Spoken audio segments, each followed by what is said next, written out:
क्या दोस्तों आपको पता है भारत देश की पहली कैटल जीनोमिक चिप का नाम क्या है? हाल ही में किस देश के राष्ट्रपति और उपराष्ट्रपति ने अपने करीबियों के साथ देश छोड़ दिया? गूगल ने 117वीं जन्म जयंती के उपलक्ष्य में किस महान कवयित्री को डूडल बनाकर याद किया? ऐसे ही 13 बड़ी खबरों को कवर करते हुए हमने आज का बोले तो 16 अगस्त 2021 का करंट अफेयर का वीडियो तैयार किया है। क्वालिटी की दृष्टि से बेस्ट है यह वीडियो, आप लास्ट तक देखें। लास्ट में मैं आपसे एक क्वेश्चन पूछूंगा जिसका आंसर आपको नीचे कमेंट बॉक्स में देना है। और अभी तक आपने हमारी GK 2020 चैनल को सब्सक्राइब नहीं किया है तो सब्सक्राइब कीजिए, पास में जो बेल आइकन है उसे भी प्रेस कर दीजिए, क्योंकि आने वाले हर एक वीडियो की अपडेट आपको सबसे पहले मिले। चलिए बिना वक्त गंवाए स्टार्ट करते हैं पहले क्वेश्चन से। पहला क्वेश्चन, निम्न में से किस देश के राष्ट्रपति और उपराष्ट्रपति ने कुछ करीबियों के साथ देश छोड़ दिया? दोस्तों आप सभी को पता है, न्यूज में भी देखा होगा कि तालिबान ने अफगानिस्तान देश की कैपिटल काबुल पर कब्जा जमा लिया है और इसीलिए हाल ही में अफगानिस्तान देश के राष्ट्रपति और उपराष्ट्रपति ने अपने कुछ करीबियों के साथ देश छोड़ दिया और वो चले गए हैं दुशांबे। लेकिन दुशांबे किस देश की कैपिटल का नाम है? आपको याद है तो नीचे कमेंट सेक्शन में जरूर बताना। तालिबान ने अफगानिस्तान की राजधानी काबुल को कब्जे में ले लिया है और इस बीच राष्ट्रपति अशरफ गनी और उपराष्ट्रपति अमीरुल्लाह सालेह ने कुछ करीबियों के साथ देश छोड़ दिया है। इमेज आप देख सकते हैं, अफगानिस्तान के राष्ट्रपति अशरफ गनी ने पद से इस्तीफा दे दिया है और वो अब देश छोड़कर चले गए हैं। और उन्होंने अपने बयान में कहा कि मैं खून की नदियां बहाना नहीं चाहता। क्या कहा? अशरफ गनी ने कहा मैं खून की नदियां बहाना नहीं चाहता। और इसके बाद तालिबान ने राष्ट्रपति भवन यानी कि अफगानिस्तान में राष्ट्रपति भवन को कहते हैं अर्ग पर भी कब्जा कर लिया। और इस बीच देश में अमन बहाली के लिए एक काउंसिल बनाई गई है। कहां पर? अफगानिस्तान देश में अमन बहाली के लिए एक काउंसिल बनाई गई है और पूर्व राष्ट्रपति हामिद करजई इसकी अगुवाई करेंगे। और अफगानिस्तान देश के रक्षा मंत्री पर सारा जिम्मा आ गया है और इमेज में आप देख सकते हैं, यह है अफगानिस्तान देश के रक्षा मंत्री जिसका नाम है जनरल बिस्मिल्लाह मोहम्मदी। क्या नाम है?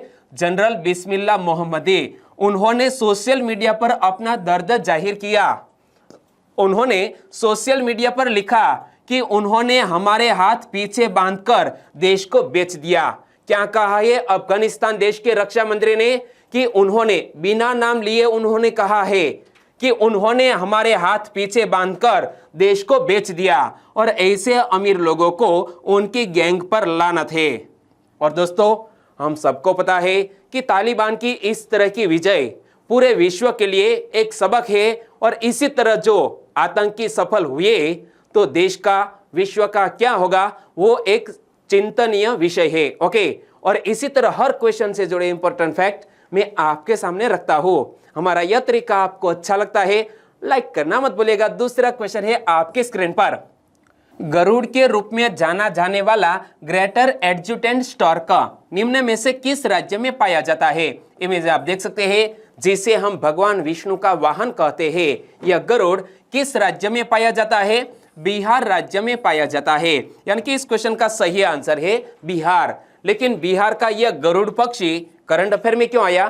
तो देखो, हाल ही में बिहार ने स्थानीय तौर पर गरुड़ के रूप में जाना जाने वाले ग्रेटर एडजुटेंट स्टार्क को GPS ट्रैकर्स के साथ टैग करने का निर्णय लिया है। क्या? बिहार ने यह ग्रेटर एडजुटेंट स्टार्क बोले तो गरुड़ को GPS ट्रैकर्स के साथ टैग करने का निर्णय लिया है ताकि उनके संरक्षण के प्रयासों के तहत उनकी निगरानी की जा सके। और गरुड़ का साइंटिफिक नेम क्या है? लेप्टोपिलोस डबियस जो गरुड़ का साइंटिफिक नेम है। थोड़ा डिफिकल्ट है, एक बार फिर से पढ़ लेते हैं। गरुड़ का साइंटिफिक नेम लेप्टोपिलोस डबियस। और ग्रेटर एडजुटेंट स्टार्क सिकोनिडे परिवार का सदस्य है और परिवार में लगभग 20 प्रजातियां हैं और ये लंबी गर्दन वाले बड़े पक्षी है। क्या? जो गरुड़ है वो लंबी गर्दन वाले बड़े पक्षी है। और उनके आवास स्थान की बात करें तो ये पक्षी कहां पाए जाते हैं?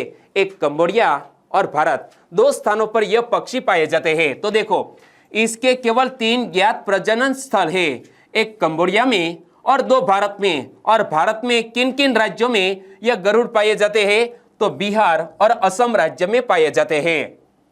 और धार्मिक प्रतीक की बात करें तो इन्हें यानी कि गरुड़ को हिंदू धर्म के प्रमुख देवताओं में से एक विष्णु का वाहन माना जाता है। इनमें से आप देख सकते हैं गरुड़ को भगवान विष्णु का वाहन माना जाता है और कुछ लोग इस पक्षी की पूजा करते हैं और इसे गरुड़ महाराज या गुरु गरुड़ जैसे नामों से संबोधित भी करते हैं। तीसरा क्वेश्चन, भारत की पहली कैटल जीनोमिक चिप का नाम क्या है? इमेज आप देख सकते हैं जितेंद्र सिंह के हाथ में है भारत देश की पहली कैटल जीनोमिक चिप। इसका नाम क्या है? नाम है इंडिगो, यानी कि इस क्वेश्चन का सही आंसर है इंडिगो। और यहां हमने जिक्र किया है जितेंद्र सिंह का। जितेंद्र सिंह किस मंत्रालय के मंत्री हैं? आपको याद है तो नीचे कमेंट सेक्शन में जरूर बताना। हम बात करते हैं इस चिप की। तो इस चिप को किसने लॉन्च किया है? देखो, हाल ही में national institute of animal biotechnology यानी कि NIAB हैदराबाद ने इंडिगो नामक एक चिप लॉन्च की है और यह गिर, कांकरेज, साहिवाल, ओंगोल आदि देशी मवेशियों की नस्लों की शुद्ध किस्मों के संरक्षण के लिए भारत की पहली कैटल जीनोमिक चिप है। और NIAB हैदराबाद विज्ञान और प्रौद्योगिकी मंत्रालय के जैव प्रौद्योगिकी विभाग का एक भारतीय स्वायत्त अनुसंधान प्रतिष्ठान है।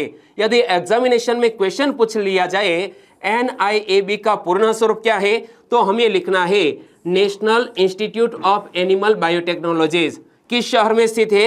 हैदराबाद में। और इंडिगो चिप के बारे में मैं आपको बताऊं, इंडिगो पूरी तरह से स्वदेशी है। क्या? मेड इन इंडिया है और विश्व की सबसे बड़ी मवेशी चिप है। विश्व की सबसे बड़ी मवेशी चिप है जिसका नाम है इंडिगो। और यह चिप बेहतर चरित्रों के साथ हमारी अपनी नस्लों के संरक्षण के लक्ष्य को प्राप्त करने और वर्ष 2022 तक किसानों की आय को 2 गुना करने की दिशा में मदद करेगी। तो यहाँ दोस्तों हमें याद रख लेना है कि हमारी केंद्र सरकार ने एक लक्ष्य तय किया है कि वर्ष 2022 तक किसानों की आय 2 गुनी करनी है और इस दिशा में यह चिप मदद रूप हो सकती है। और इस चिप का निर्माण राष्ट्रीय गोकुल मिशन के अनुरूप है। किसके? राष्ट्रीय गोकुल मिशन के अनुरूप इस चिप का निर्माण किया गया है और आत्मनिर्भर भारत का एक बेहतरीन उदाहरण माना जाता है इंडिगो चिप को। चौथा क्वेश्चन, श्रम भूषण पुरस्कार में कितने रुपए का नकद पुरस्कार दिया जाता है? प्रधानमंत्री श्रम पुरस्कार की घोषणा की गई है और यह प्रधानमंत्री श्रम पुरस्कार की एक कैटेगरी का नाम है श्रम भूषण पुरस्कार और इस पुरस्कार के तहत 1 लाख रुपए की नकद राशि का पुरस्कार दिया जाता है। यानी कि इस क्वेश्चन का सही आंसर है 1 लाख। और वर्ष 2018 के लिए प्रधानमंत्री श्रम पुरस्कार 3 श्रेणियों में दिए गए हैं। हाल ही में वर्ष 2018 के लिए प्रधानमंत्री श्रम पुरस्कार कितनी 3 कैटेगरी में दिए गए हैं। इनमें से एक कैटेगरी है श्रम भूषण पुरस्कार और इस पुरस्कार में 1 लाख रुपए का नकद पुरस्कार दिया जाता है। दूसरी कैटेगरी है श्रमवीर या श्रम वीरांगना पुरस्कार जिसमें 60,000 रुपए का नकद पुरस्कार दिया जाता है और तीसरी कैटेगरी है श्रमश्री या श्रम देवी पुरस्कार और जिसमें 40,000 रुपए का नकद पुरस्कार दिया जाता है। दोस्तों मोस्ट इंपोर्टेंट बात है और कितनी नकद राशि दी जाती है वो आंकड़ा हमें याद रख लेना है। एक बार फिर से रिपीट कर लेते हैं। श्रम भूषण पुरस्कार में 1 लाख रुपए, श्रमवीर या श्रम वीरांगना पुरस्कार में 60,000 रुपए और श्रमश्री या श्रम देवी पुरस्कार में 40,000 रुपए की नकद राशि दी जाती है। और कुल पुरस्कार विजेताओं में से 49 कर्मचारी सार्वजनिक क्षेत्र से है जबकि 20 कर्मचारी निजी क्षेत्र से है। दोनों को जोड़ दिया जाए तो 69 व्यक्तियों को सम्मानित किया गया है और पुरस्कार पाने वाले में 8 महिला कार्यकर्ता भी शामिल है। कितनी महिला शामिल है? 8 महिला कार्यकर्ता। 5वां क्वेश्चन, निम्न में से किस कवयित्री की 117वीं जयंती पर गूगल ने डूडल बनाकर याद किया? इमेज आप देख सकते हैं। आपने गूगल पर सर्च किया होगा तो इसी तरह का डूडल आपको नजर आया होगा और यह डूडल है सुभद्रा कुमारी चौहान का। जी हाँ, गूगल ने सुभद्रा कुमारी चौहान की 117वीं जयंती के उपलक्ष्य में डूडल बनाकर याद किया, यानी कि इस क्वेश्चन का सही आंसर है सुभद्रा कुमारी चौहान। सुभद्रा कुमारी चौहान महात्मा गांधी जी के असहयोग आंदोलन में भाग लेने वाली प्रथम महिला थी और कई दफा जेल भी गई थी। यहां से एक और क्वेश्चन निकल सकता है, महात्मा गांधी जी के असहयोग आंदोलन में भाग लेने वाली प्रथम महिला कौन थी? एक कवित्री जिसका नाम है सुभद्रा कुमारी चौहान। और सुभद्रा कुमारी चौहान का जन्म 16 अगस्त 1904 को इलाहाबाद बोले तो प्रयागराज के पास निहालपुर में हुआ। उनके पिता का नाम क्या है? रामनाथ सिंह। और रामनाथ सिंह एक जमींदार थे और भारत सरकार के पोस्टल डिपार्टमेंट ने सुभद्रा कुमारी चौहान को याद करते हुए 1976 में 25 पैसे के मूल्य वाला एक डाक टिकट भी जारी किया था। इमेज में आप देख सकते हैं। और पहली कविता 9 साल की उम्र में छपी, जिसे उन्होंने एक नीम के पेड़ पर ही लिख दिया था। क्या? सुभद्रा कुमारी चौहान ने सिर्फ 9 साल की आयु में नीम के पेड़ पर बैठकर एक कविता लिख डाली थी। और वह न सिर्फ कुछ ही देर में कविता लिख देती थी, बल्कि पढ़ाई में भी अव्वल थी। और खूब लड़ी मर्दानी वो तो झांसी वाली रानी थी। क्या? खूब लड़ी मर्दानी वो तो झांसी वाली रानी थी। झांसी की रानी लक्ष्मीबाई को याद करते हुए अनेकों बार ये पंक्तियां पढ़े गए। और कवित्री सुभद्रा कुमारी चौहान की इस एक कविता से उन्हें हिंदी कविता में प्रसिद्धि मिली और वह साहित्य में अमर हो गए। इमेज आप देख सकते हैं, राष्ट्रभक्त कवित्री सुभद्रा कुमारी चौहान। और उनके बारे में मैं आपको आगे बताऊं तो सुभद्रा कुमारी चौहान का विवाह लक्ष्मण सिंह के साथ तय हुआ था। लक्ष्मण सिंह एक नाटककार थे और उन्होंने अपनी पत्नी की प्रतिभा को आगे बढ़ाने में सदैव उनका सहयोग किया। और सुभद्रा कुमारी चौहान का देहांत 15 फरवरी 1948 को सिर्फ 44 वर्ष की आयु में हो गया। क्या? सिर्फ 44 वर्ष की आयु में एक महान कवित्री हमारे बीच में से चली गई। छठा क्वेश्चन, निम्न में से किस पार्टी ने 16 अगस्त को खेला हॉबी दिवस मनाया? हाल ही में 16 अगस्त को खेला हॉबी दिवस मनाया है तृणमूल कांग्रेस ने। यानी कि इस क्वेश्चन का सही आंसर है ऑप्शन सी, तृणमूल कांग्रेस। और तृणमूल कांग्रेस की सुप्रीमो कौन है? इमेज में आप देख सकते हैं, ममता बनर्जी। और यहाँ पर क्या लिखा है? 16 अगस्त को बंगाल में खेला हॉबी दिवस मनाया गया। पश्चिम बंगाल की सत्ता में तीसरी बार आने वाली टीएमसी यानी कि तृणमूल कांग्रेस की सुप्रीमो और मुख्यमंत्री ममता बनर्जी ने ऐलान किया था कि 16 अगस्त को खेला हॉबी दिवस मनाया जाएगा। और यह खेला हॉबी दिवस क्यों मनाया जाएगा उनके बारे में मैं आपको बताऊं तो 1980 में एक फुटबॉल मैच के दौरान भगदड़ में कई लोगों की मौत हो गई थी। क्या? 1980 में एक फुटबॉल मैच के दौरान भगदड़ मच गई और कई लोगों की मौत हो गई थी। और उन्हीं की याद में खेला हॉबी दिवस मनाने का फैसला पश्चिम बंगाल की ममता बनर्जी ने लिया था। और इस अवसर पर स्पोर्ट्स क्लबों को फुटबॉल भी दिया जाएगा। क्या? स्पोर्ट्स क्लबों को फुटबॉल भी इस अवसर पर दिया गया है। सातवां क्वेश्चन, प्रधानमंत्री नरेंद्र मोदी ने अब तक कितनी बार लाल किले की प्राचीर से झंडा फहराया है? इमेज आप देख सकते हैं, हमारे देश के प्रधानमंत्री ने अब तक 8 बार दिल्ली के लाल किले की प्राचीर से झंडा फहराया। यानी कि इस क्वेश्चन का सही आंसर है 8। प्रधानमंत्री श्री नरेंद्र मोदी ने 75वें स्वतंत्रता दिवस पर 8वीं बार लाल किले पर झंडा फहराने के बाद देश को संबोधित किया और कुछ महत्वपूर्ण घोषणाएं भी की गई। और इस दौरान उन्होंने पंडित जवाहरलाल नेहरू जी को भी याद किया। और प्रधानमंत्री नरेंद्र मोदी ने अपने 90 मिनट के भाषण में 2 बड़े ऐलान किए। और यह 2 बड़े ऐलान कौन कौन से जो हमारे युवाओं के लिए खास महत्वपूर्ण है? इनमें से युवाओं को रोजगार देने वाली 100 लाख करोड़ रुपए की गति शक्ति योजना और बेटियों के लिए देश के सभी सैनिक स्कूल खोलना शामिल है। तो दोस्तों याद रख लो, युवाओं को रोजगार देने वाली 100 लाख करोड़ रुपए की गति शक्ति योजना की घोषणा की है। और हमारे भारत देश की बेटियों के लिए अब जो हमारे देश में सभी सैनिक स्कूल है इसमें एडमिशन दिया जाएगा। 8वां क्वेश्चन, हाल ही में बैलिस्टिक मिसाइल गजनवी का सफल परीक्षण किसने किया है? इमेज में आप देख सकते हैं, नाम से ही पता चल जाता है कि यह बैलिस्टिक मिसाइल गजनवी का सफल परीक्षण किया है पाकिस्तान देश ने, यानी कि इस क्वेश्चन का सही आंसर है पाकिस्तान। इमेज में आप देख सकते हैं क्या लिखा है, गजनवी, और यहां पाकिस्तान का ऑफिशियल जो राष्ट्रध्वज है इसका लोगो भी प्रिंट है। हाल ही में पाकिस्तान ने परमाणु सक्षम सतह से सतह पर मार करने वाली बैलिस्टिक मिसाइल गजनवी का सफल परीक्षण किया है। तो दोस्तों याद रख लो, यह जो गजनवी मिसाइल है वो सतह से सतह पर मार करने वाली एक बैलिस्टिक मिसाइल है और यह 290 किलोमीटर की रेंज तक कई तरह के हथियार पहुंचाने में सक्षम है। यानी कि यह बैलिस्टिक मिसाइल की मारक क्षमता कितनी है, 290 किलोमीटर। और यह पारंपरिक उच्च विस्फोटकों के साथ साथ रासायनिक, जैविक या परमाणु हथियारों को ले जाने में सक्षम है। यह गजनवी परमाणु हथियारों को ले जाने में भी सक्षम है। और इससे पूर्व पाकिस्तान ने शाहीन 3, बाबर क्रूज मिसाइल और फतह 1 को भी लॉन्च किया था।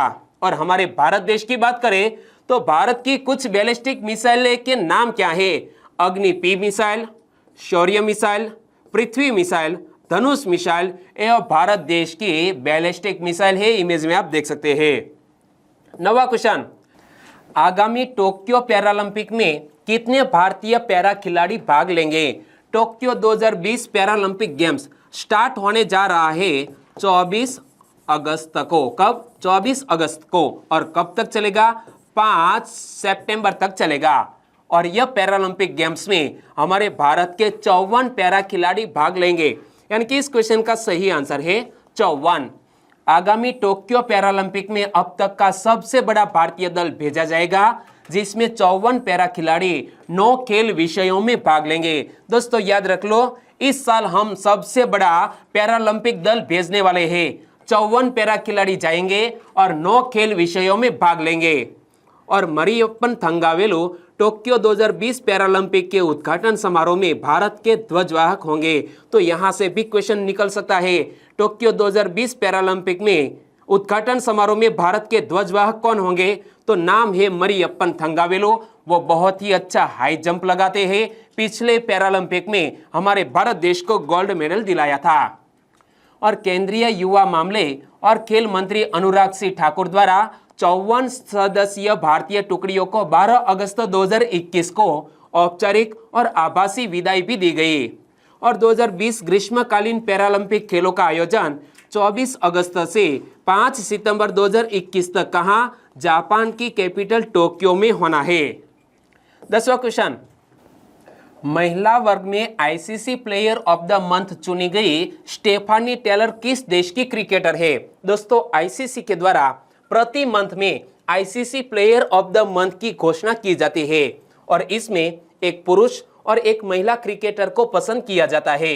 तो हाल ही में जुलाई 2021 के लिए चुनी गई ICC player of the month महिला जिसका नाम है स्टेफानी टेलर, वो वेस्ट इंडीज की क्रिकेटर है।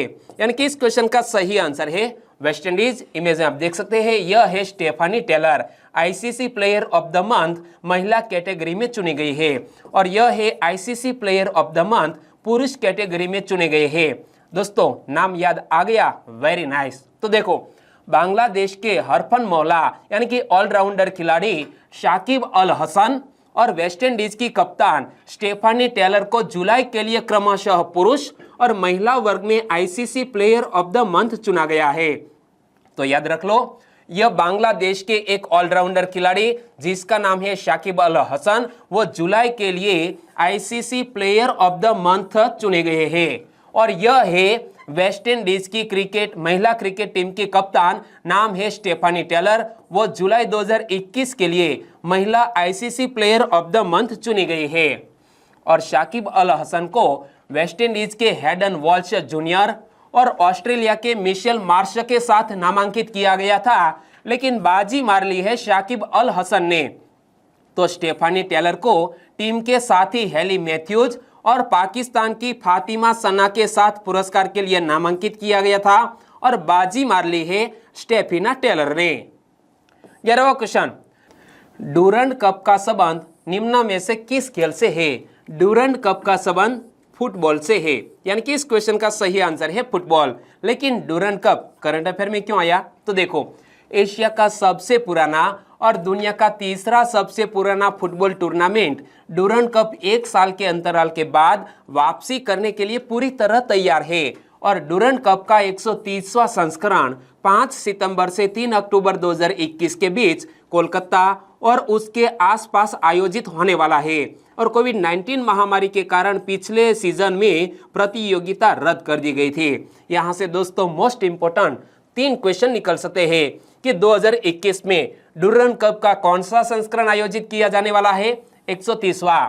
एशिया का सबसे पुराना फुटबॉल टूर्नामेंट कौन सा है? Durand cup. और दुनिया का तीसरा सबसे पुराना फुटबॉल टूर्नामेंट का नाम क्या है? तो भी हमारा आंसर होना चाहिए डूरंड कप।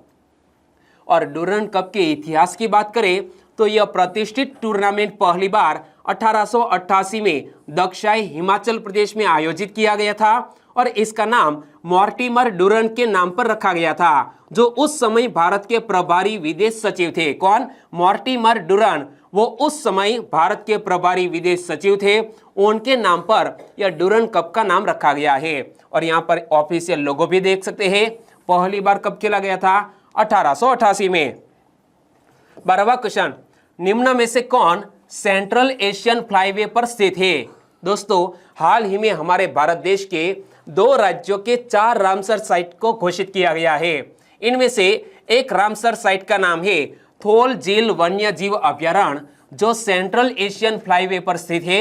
यानी कि इस क्वेश्चन का सही आंसर है ऑप्शन सी, थोल झील वन्य जीव अभ्यारण्य। और यह रामसर साइट वाला जो क्वेश्चन है ना, वो मोस्ट आईएमपी है दोस्तों, मोस्ट आईएमपी है। और दोस्तों लॉक लगा लो, क्योंकि इस इवेंट से जुड़ा हुआ एक क्वेश्चन एग्जामिनेशन में छपने वाला है।